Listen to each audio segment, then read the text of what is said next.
Did anyone see Taelon Peter coming? This rookie just exploded onto the scene, leading a severely depleted Pacers team to a surprising preseason victory against the Thunder. But here's where it gets interesting. Was this a fluke? Or are we witnessing the birth of a new Pacers star? Pacers secure preseason win over Thunder despite short roster. Taelon Peter shines in a Saturday night showdown at Gainbridge Fieldhouse.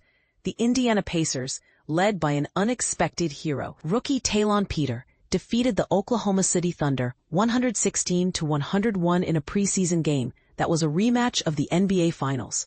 Johnny Furphy had another thunderous dunk, but unfortunately got hurt. Payne also made his Pacers debut in the game. The Pacers will host the San Antonio Spurs on Monday at 7 p.m.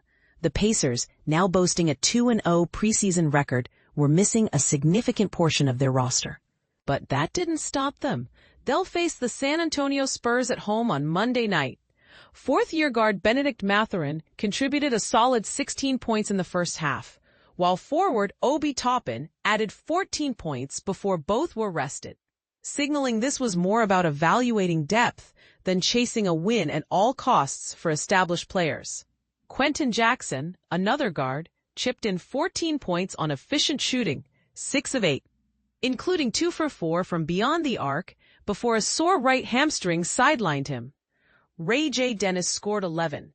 Center James Wiseman contributed 10, and forward Jarace Walker rounded out the double-digit scores with 10 points, along with 8 rebounds and 7 assists, showcasing his all-around potential.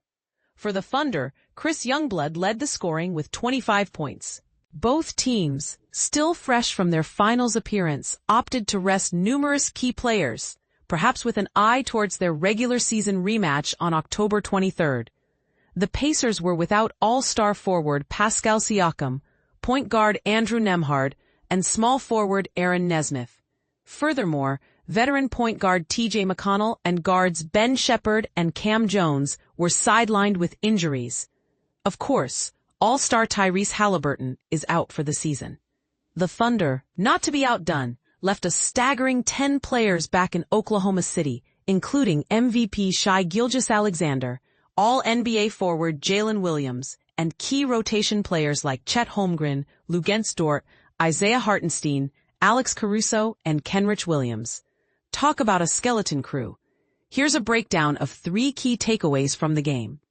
1. Taelon Peter seizes his opportunity, showers threes. The Pacers' backcourt injury woes have unexpectedly opened the door for rookie Taelon Peter, the number 54 pick from Liberty University. Signed to a 2-way contract, Peter has been given valuable minutes not only in the preseason, but also alongside starters and key second-unit players. And he's making the most of it.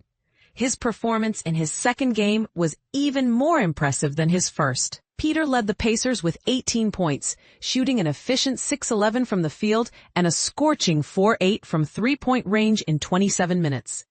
He also grabbed 5 rebounds, dished out 4 assists, and snagged 2 steals, proving his ability to contribute on both ends of the court as a playmaker and defender. While naturally a shooting guard, he can handle the ball when needed, and his long-range touch is undeniable. While he'll likely spend considerable time with the Noblesville Boom, an affiliate team, any prolonged injuries to Shepherd, Jackson, or Furphy could thrust him into a significant role sooner than expected. And this is the part most people miss. Peter's journey to this point is remarkable. He began his college career at Tennessee Tech, then transferred to Division II Arkansas Tech before returning to Division I with Liberty for a single season. At Liberty, he helped the Flames secure both the Conference USA regular season and tournament titles, earning all conference honors and the league's 6th Man of the Year award. The Pacers were drawn to his shooting efficiency from all areas of the court, 57.8% overall, 45.3% from 3, and 75.6% from 2, believing he'd thrive in their up-tempo, wide-open system. He was an experienced 4-year guy in college, and he knows who he is, Pacers coach Rick Carlisle said. He knows what his strengths are. He's tough-minded, he's physical, doesn't mind contact, he's a better athlete than people think, and he can shoot the ball.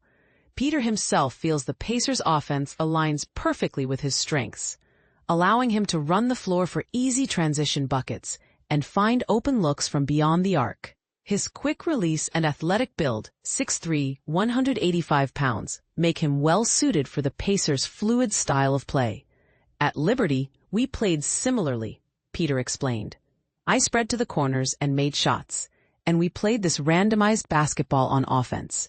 It prepared me for how we played here. Peter admits that the Pacers' full-court pressure defense has been an adjustment, but he's adapting quickly, evidenced by his 2 steals in each of his first 2 preseason games.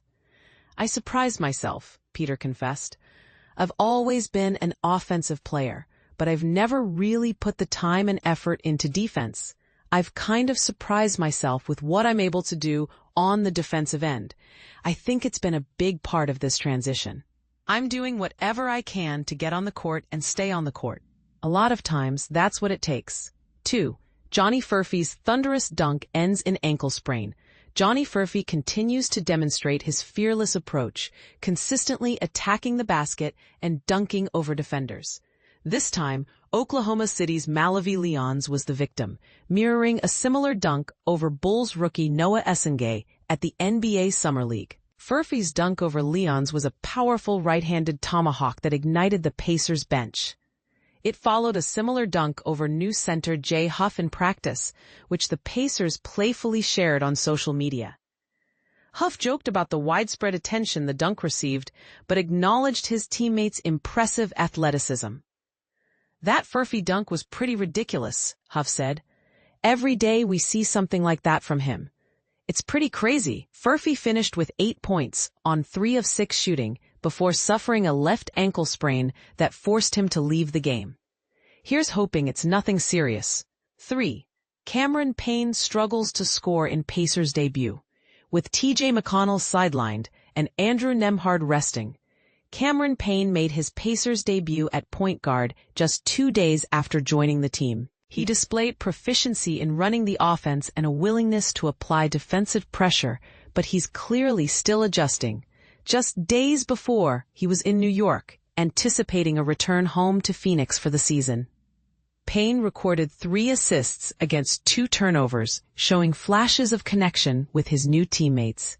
He quickly learned he could simply lob the ball high to Obi Toppin on the break, resulting in an easy layup. However, a miscommunication with center Jay Huff on a lob attempt nearly led to a turnover. But here's where it gets controversial. Payne's own scoring touch was absent.